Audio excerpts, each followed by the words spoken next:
Would you like some more out of me? No, that's good. No? That's okay. fantastic.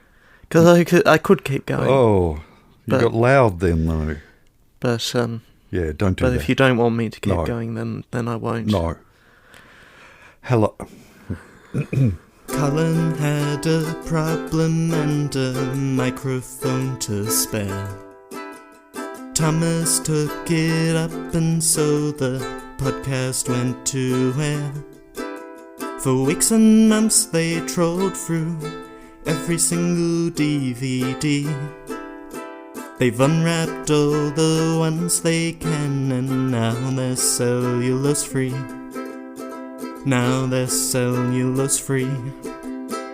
Hello, dear listener, and welcome to Cellulose Free. My name is Colin, and with me, as always, is my fellow film watcher, compadre and son, Thomas. Hi, hello. What have you been up to, in 5 words or less? Gonna be difficult. Won't try. Okay, but keep it brief. I have places to go and people to see. Yeah.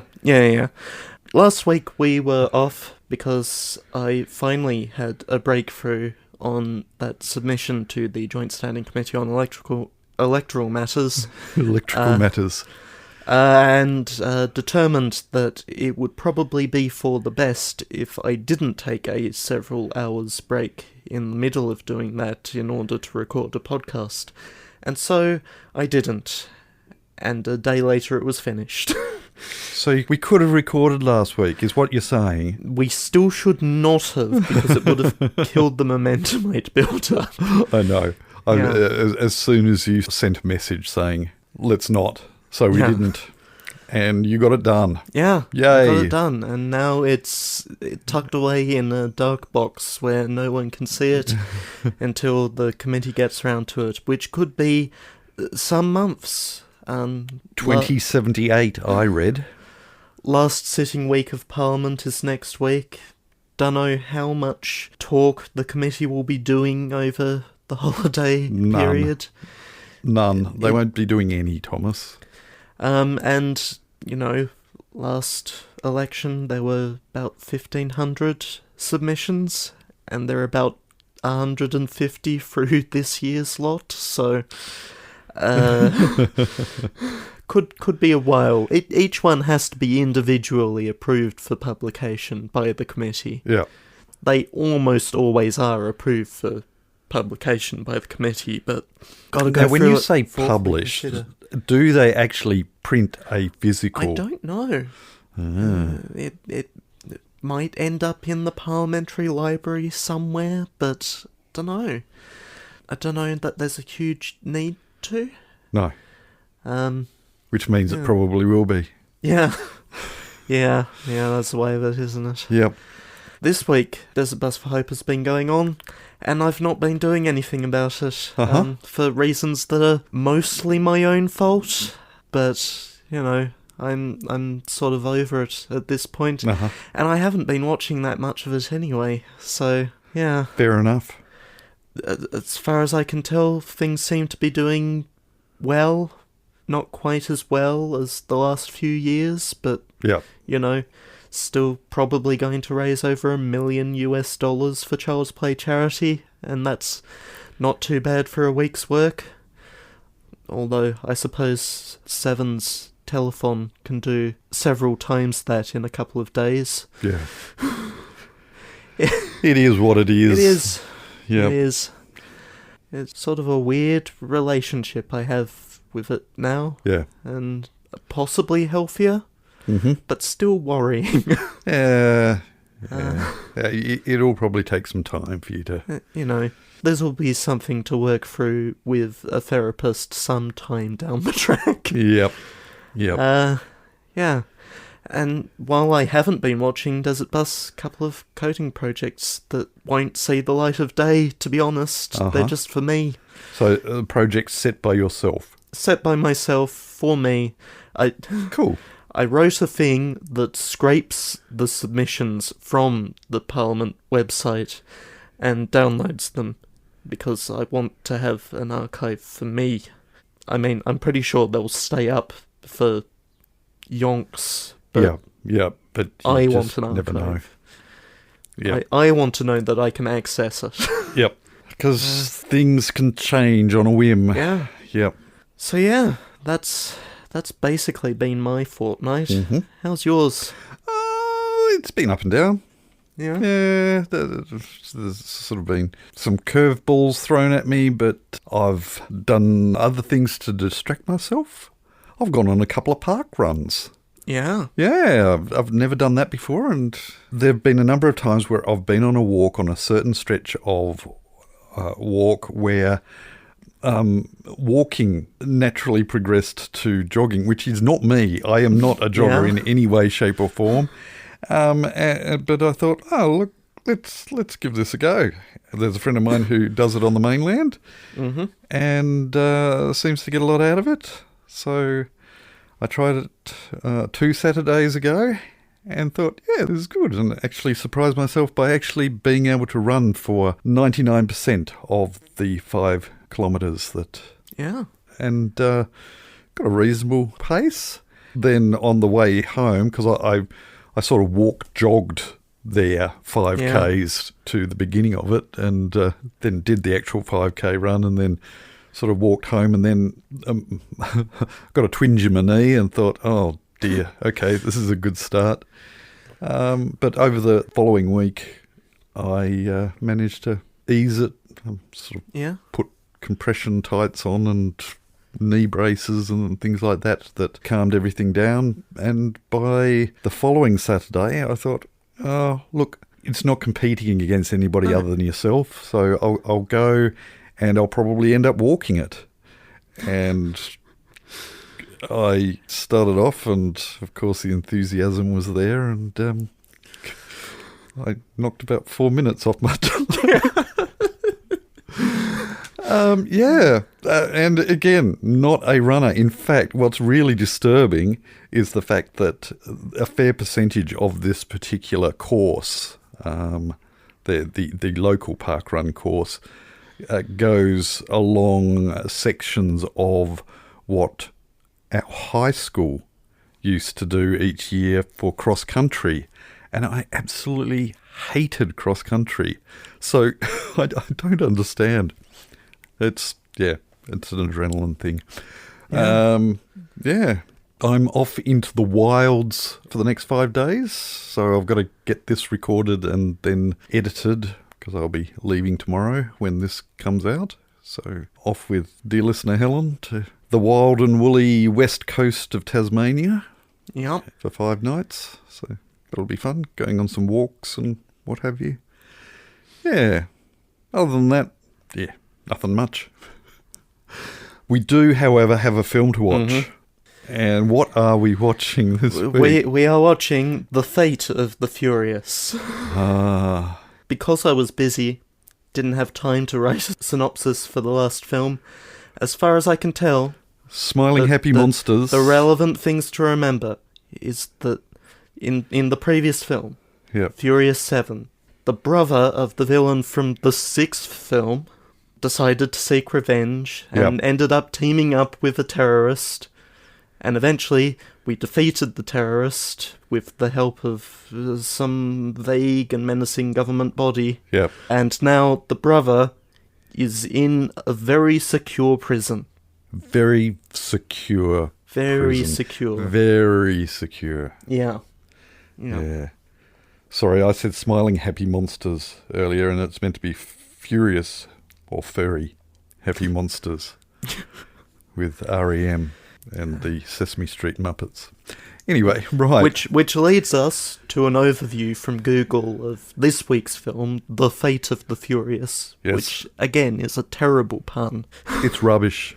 Dominic's idyllic life with Letty is interrupted when he is coerced by Cypher, a mysterious cyber-terrorist, into betraying his team. The crew must now find Dom and Cypher before she unleashes chaos. Who's Chaos? Was Chaos Chaos in the third episode? That's not a proper noun. Well, look, this is an audio medium. I can't see capital letters. Oh, well... Unless you watch the subtitles on the video. I'm assuming Spotify does us a transcription. I'm told. Will that capitalize? No, it won't, will it? Have I looked at that transcription ever? No. No. All right. So we are watching The Fate of the Furious. Yep. On Digny Plug. No. On Stan. Sorry. This, I believe, is the last... Or Netflix or Prime Video. Right. This, I believe, is the last one that we get to watch this way before I need to consider other options, such as, for example, the library apparently has the 9th film on DVD. Does it just? Yeah. Good. Yeah. All right, then. Well, anyway, that's for future us to deal with. Yeah. Something we immediately need to deal with is another one of these rotten films. Yeah. I mean, these really exciting, wonderful films. Yeah. I must get into a mindset of just being open to this being a masterpiece of film production. And so we're going to watch it, and then we're going to come back and talk about it. So we shall catch you on the flip side. Turn to side B. Or 8. Or 8, yeah. Yes. Yeah. I can't wait. You mongrel. You are. I blame you for all of this. Sorry, okay. Back into that mindset. All right, we're watching it.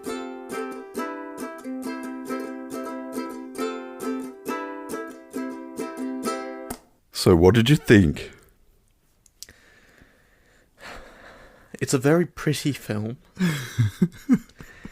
and everyone looks like they're having a lot of fun. Unfortunately, the script isn't there, and the plot isn't there. Good. And the plot isn't there because there's too much of it. There's too much plot.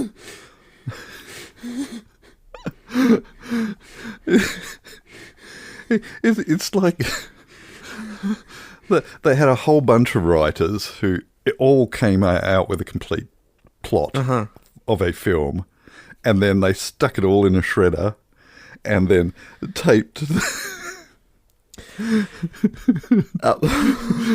Oh dear. Would you believe this is actually the very same screenwriter that we've been working with since Tokyo Drift? It's an original film. But the question is, Thomas, what on earth did we just watch? We watched... Name-wise. So this film has variously been marketed or titled in the film as F8, F8 The Fate of the Furious, The Fate of the Furious, and Fast and Furious 8. 2 of those are in the film. Yeah. I don't know.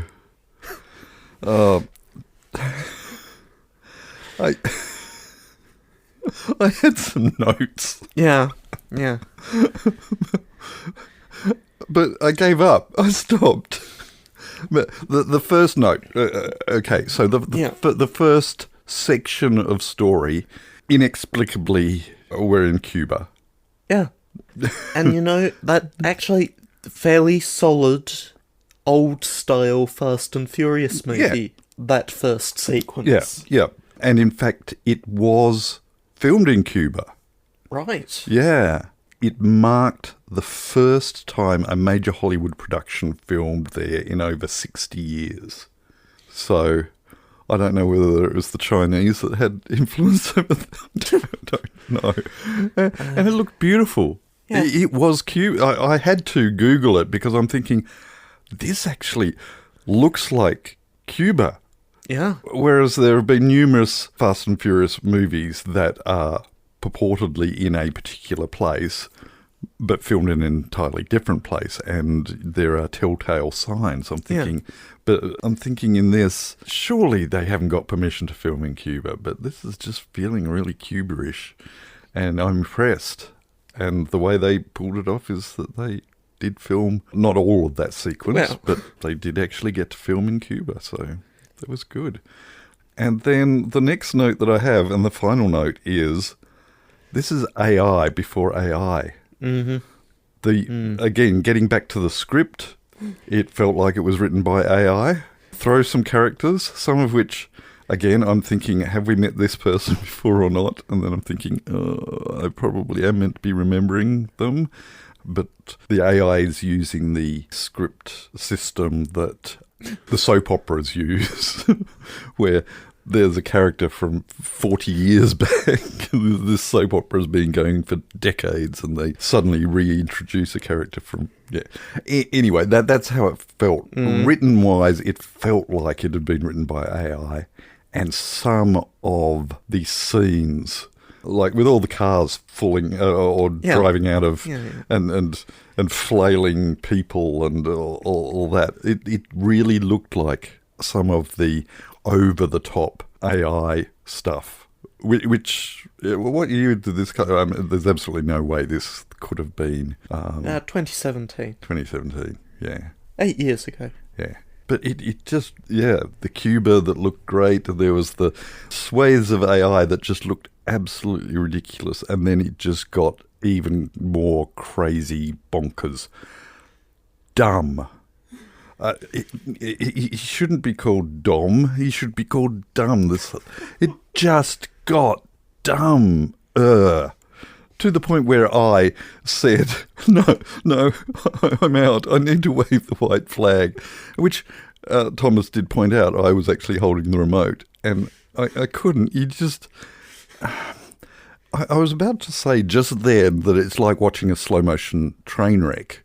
But it's not even that. It was just, no, I'm stronger than this film. I can live through it and survive. Oh, good grief. But then they throw a little snippet of a scene that, for that 5 minutes, I loved it. Mm-hmm. And that was the scene with the baby in the plane. Oh, yeah. That was just superb. Jason Statham as Deckard Shaw is having so much fun. It was just so brilliant. I mean, it's still dumb. Oh, yeah. But it worked. Yeah. Whereas there are whole sections where they spent huge amounts of money that didn't. I'm looking at you, submarine bursting out of grief, and deflections of missiles that wipe out. It just dumb. It's dumb, Thomas. And there are two more. Thomas. Well, 2 more and a detour. Oh, that's right. There's a detour. There is a detour. The detour is coming next, and it takes us not next week. Not next week. Next. Because it's your turn next week. It is my turn next week. But possibly 2 weeks from now, so as to free up the week before Christmas, which is apparently my responsibility. It's your responsibility to pick the Christmas movie. Yeah. Yes. I don't remember that being... That was a thrown at you by me, was it? No, I just looked at the calendar and that turns out to be the case. Is that because of the ripple-on effect of... Yeah. Excellent. Yeah, ripples. It's all ripples. So, the whole stuff in the prison. Yes. Not smart. No. And not continuous either. No. Because that's definitely not where we left Deckard Shaw. We left him down the end of a long corridor. There were budget cuts, Thomas. With a bunch of cameras and stuff. The funding for high security prisonage for said character, it had gone, so they just stuck him in. And then it turns out he's just in a room with a highly hackable door. A very highly hackable door. And a door that, if you short it out, will open all of the other doors also. Yeah, and then you again have a ripple-on effect of really poor design decisions in the design of said prison that all works together for the good of getting out. What if all the corridors just easily lead you out of the prison? Yeah. And the ability to jump levels rather than have to worry about stairs, but have things that you can land on. Not just be able to climb over railings. And I'm sorry, but there is no way. You should be, Thomas. You have put us through. Sorry, do go on. There is no way that even Dwayne "The Rock" Johnson is taking several rubber bullets point blank. Oh dear. Do you yet feel any pangs of guilt that have slowly percolated to the surface, putting us through this? Because, and this is important, I am still having some amount of fun. I know. all I'm going to have seared in my brain for maybe the next 48 hours, maybe, will be the baby on the plane scene. Yeah. And that, but the rest of it, characters that are now a mishmash of other characters, and who is that? And admittedly, I can't even remember what happened to Paul's character in the previous. Yeah, just straight off into the sunset. That right, and they did make mention of, do we call them in? And no, we wouldn't do that to them. No, because he's dead. No, they're honeymooning. They half considered it with a stand-in actor. Yeah. They didn't. Oh dear. The baby. Yes. Right. So played by two different babies. There's this love triangle, right, between Elena and Dom and Letty, that I thought we had resolved several films ago. Actually, it was Elena that I had problems with. Yeah. Is Elena the mother of the baby? Yes. Right, okay. Yes. I didn't recognise her at all. The one who is now definitely dead. Yes. I don't think there's any question about that. But however, much like the soaps again, you can have people who have died multiple times still come back to life. So, who knows? The plane actually presumably touched down, so she could be half cyborg or something, half car. There we go. He'll be driving along and then ask for navigation, and the voice for the sat-nav will be Elena's voice, and she'll become sentient. And then there's a line that I've written down here that most is it one of the one-liners? No. Most of the line deliveries in this film, considering the material that they had to work with, all right. But the line that I wrote down was, 5 vehicles just breached the base. Which does not really seem like the sort of tone that such a line should be read in.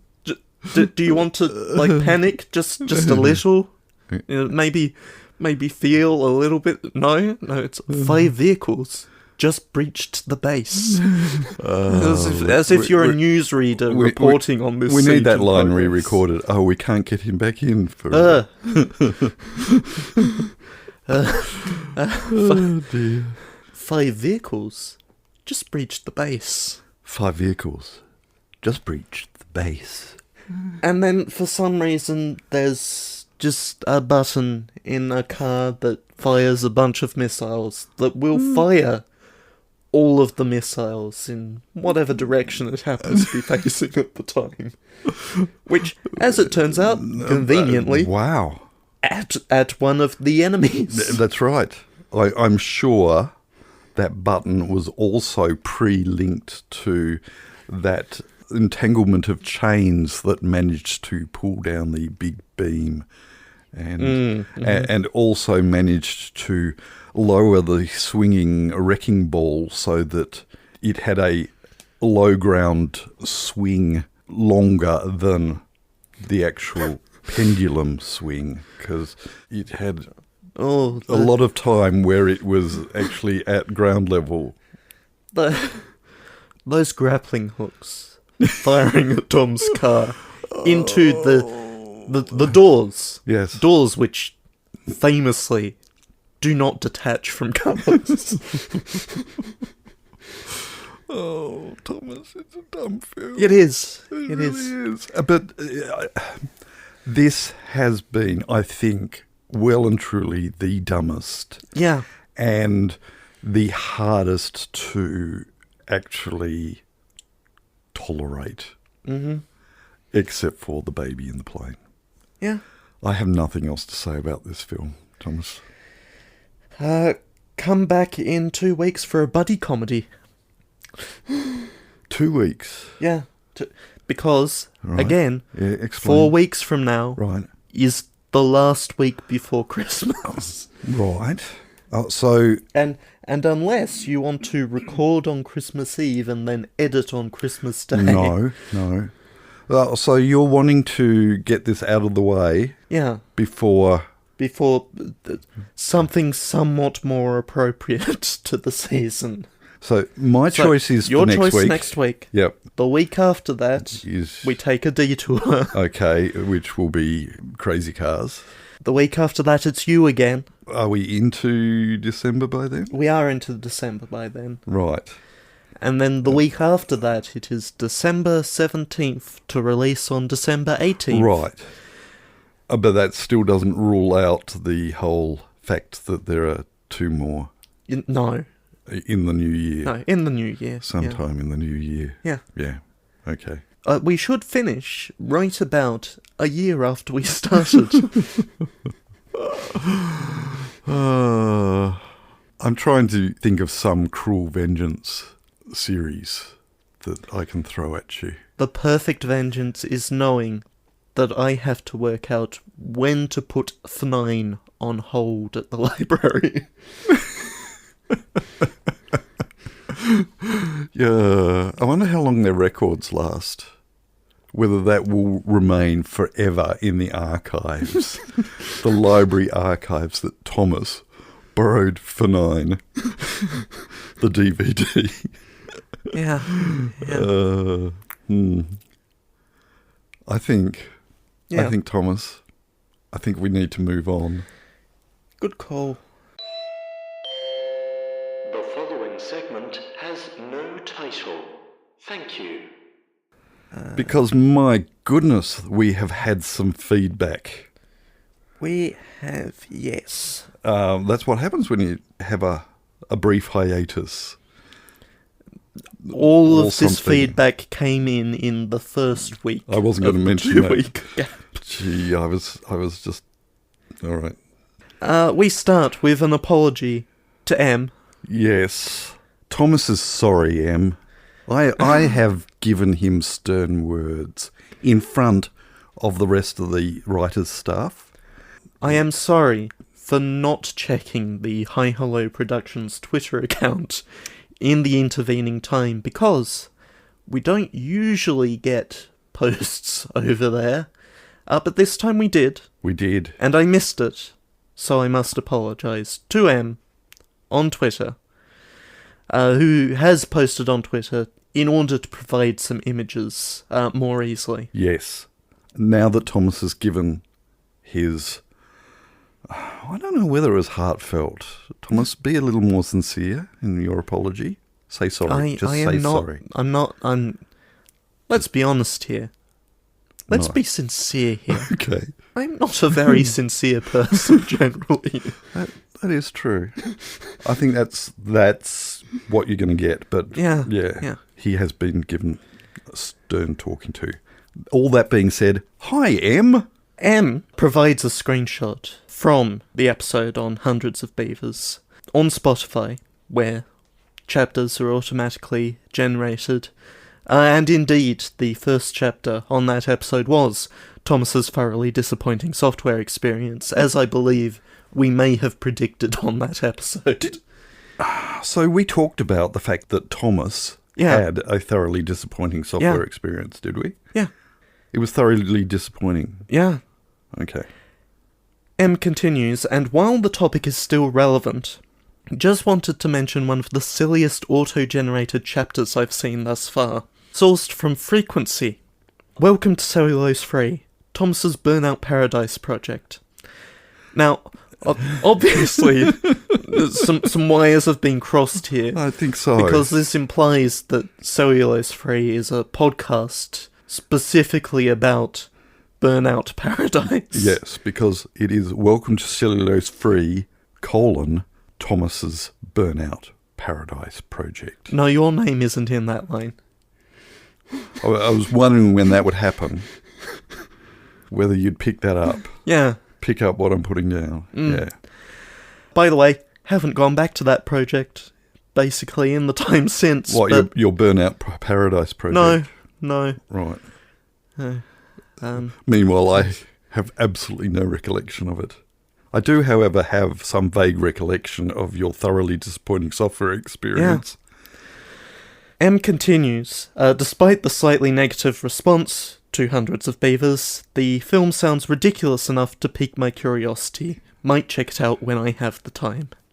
Or, and stay with me here, you could watch Fate of the Furious. I'm just making a suggestion. I had to suffer through it, so I think someone else should too. M also provides a file name guess for that episode, but it doesn't matter because it is incorrect. And so it matters to me. And so I do not need to correct the record in that respect. Okay, fine. Your secret's safe with me, M. Moving on to more pertinent matters. Yes. On our previous episode, starting over on Discord with E of Pie. Hi, E of Pie. Re the mystery twist. The whole history of quote-unquote fair mysteries, where all the clues are on screen / in text, versus narrative vibe mysteries, where the most critical clues get pulled out of nowhere when it's convenient to have the solution happen. Like a fair bit of Holmes, the modern Sherlock House, where it's important to surprise the reader / viewer so you don't give them all the evidence, either not showing the critical bits at all, or you show them somebody noticing something, collecting an envelope or whatever, and then that's the solution clue, but the contents are only seen by the detective off-screen before the big parlour reveal, as it were, where it's more about narrative beats or showing off how much smarter than the viewer the characters are, is interesting in reading about how mysteries and similar types of stories are written. He did that in one breath, E of Pie. I only gave him one breath, and he got through that one sentence. Yeah. That is, I think, a record for this podcast. That is the longest single sentence that has ever been read out, shared, or contributed to our podcast. And I salute you. And it is interesting. You know, yeah. It is difficult to write a solvable mystery and still make the characters smart. Yeah, absolutely. Absolutely. Appear smart. Yeah.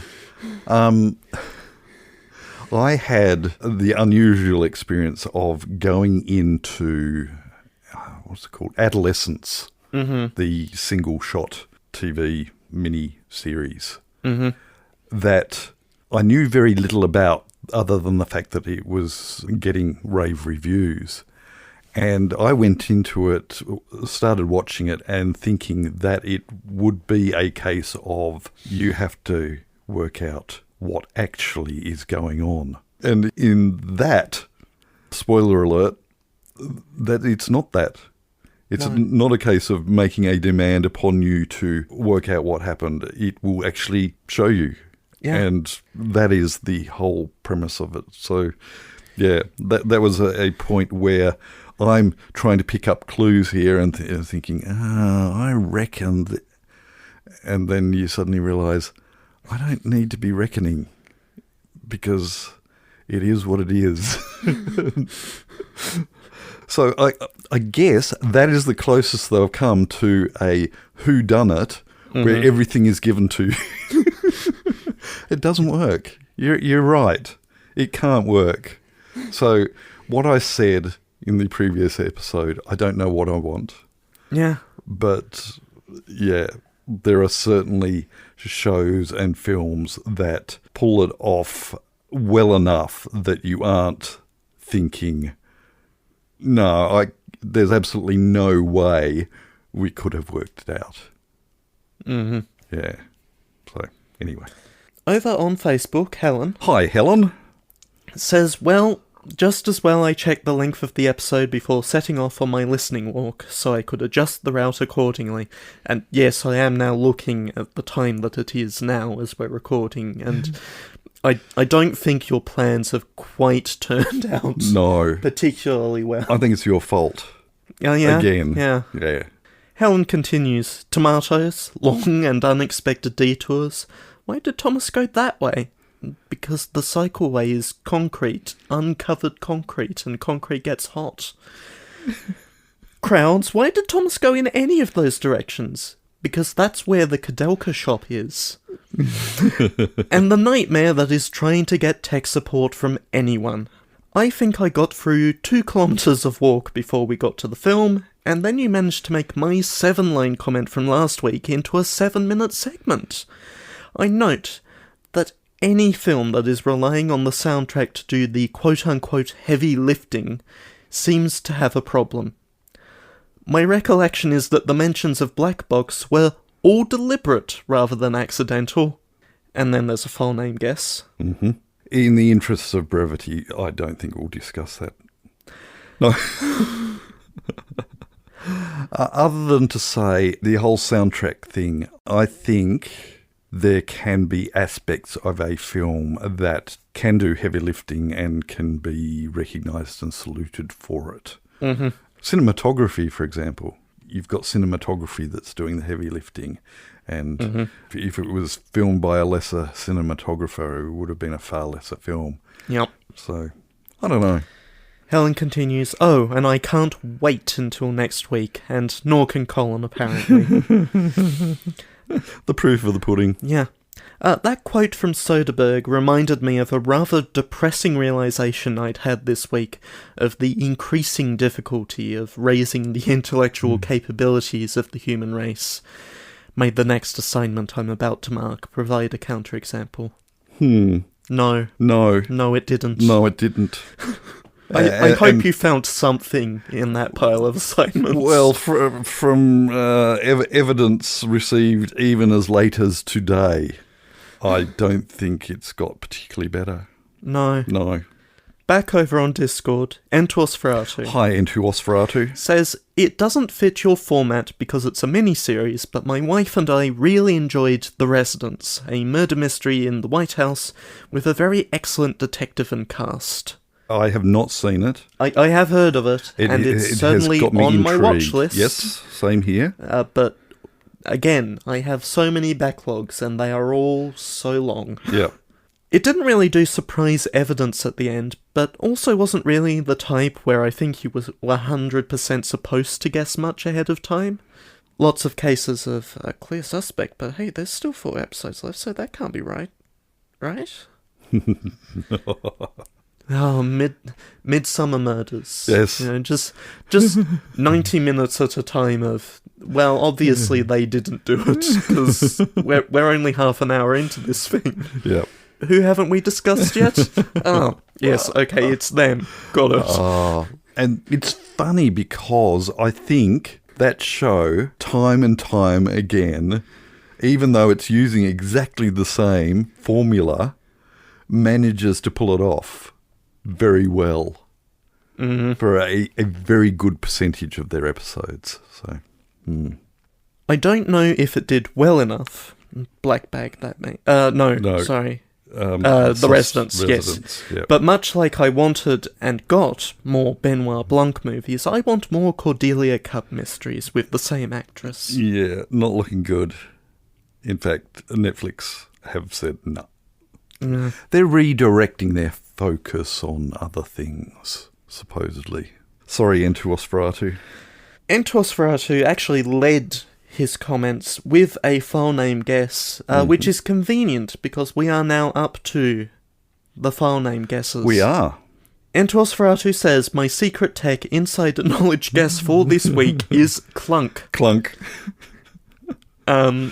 Which, spoiler alert, I'm breaking from format here just a little, is not correct. Well, that is breaking with tradition. Wow. That's not even raising any suspense there and giving Entosferatu any hope. Sorry, Entosferatu, you're wrong. Because for it to be clunk, he would have had to write the file name after we had started recording. Wow. Unless we had pre-figured out that bit, which we in the writer's room. Which we had not. No, it would have been clever, but no. With other guesses, E of Pi says it's a bit of a simplistic guess, but black bag, all one word. BLACKBAG. 1, 2, 3, 4, 5, 6, 7, 8. That fits. Helen says I am going with black bag, all one word for the file name. Spelt the same way. He says, nodding knowingly. And Colin, if I scroll down here, nodding knowingly, appears to have written down black bag, all one word. I was going to throw something at you. We do not have time for this stretching out. We're going to an ad break. Oh, sorry, you want suspense. Well done, E of Pi and Helen, for guessing correctly. Here's an arbitrary point. Good luck to everyone trying to figure out what he's done with this one. Have you seen it? I haven't, no. Oh, okay. I would love to see it.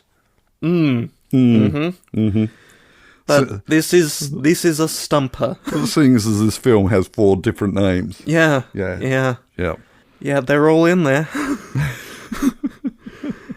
If you want to make a file name guess, or provide film suggestions, or comment on our comments, or on the film that we've watched today, do let us know in the usual places.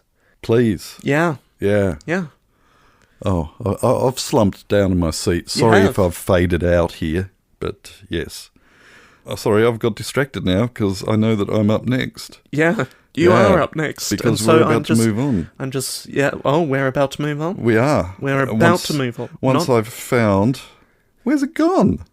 It's not back that far. Oh, good grief. I think that we should stop talking about moving on and actually move on. So why don't we move on? Why don't we? Why don't we? I don't know.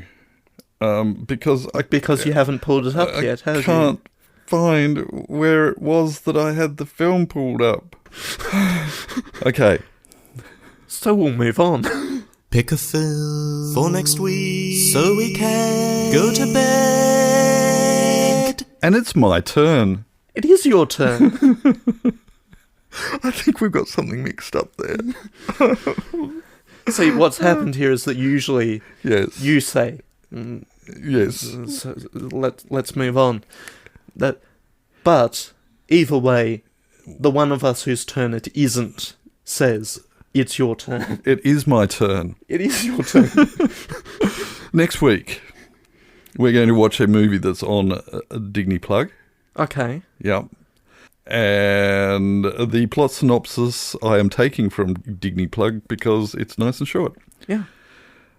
Therefore, we can get through it really quickly, and I won't have as much to edit. As long as neither of us waffle on a bit. That's right. Okay. A CIA decoder hunts for his wife's killers, his intelligence serving as his ultimate weapon. That could describe so many films. It could. It stars Rami Malek. Ah, okay. Is this a particularly recent film? It is a very recent film. Yes. It also stars I want to other say people. Possibly on Digny Plug via Searchlight Pictures. Oh, who knows?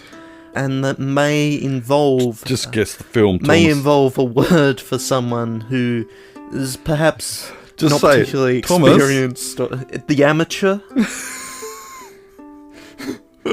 Next week, we're watching The Amateur on Dig and Plug. We hope that you can join us. But until then, we'll catch you next time. Bye.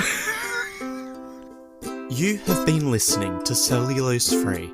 Your hosts were Colin, who produces and edits the show, and Thomas, who makes the artwork and music. Cellulose Free is recorded in the Deranged Cat Studios in scenic Tasmania, Australia. We keep track of our extensive physical media collection through My Movies, which we highly recommend. You can find links to that, as well as other places you can find us, in the show notes. Cellulose Free is a Hi Hello production.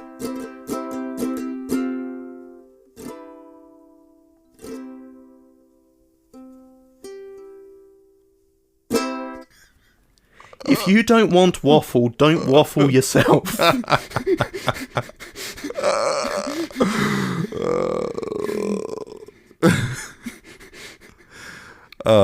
Hey, dear listener Helen, if I'm not ready when you come to pick me up, it's Thomas's fault. Be the change you want to see in the world. Stop it.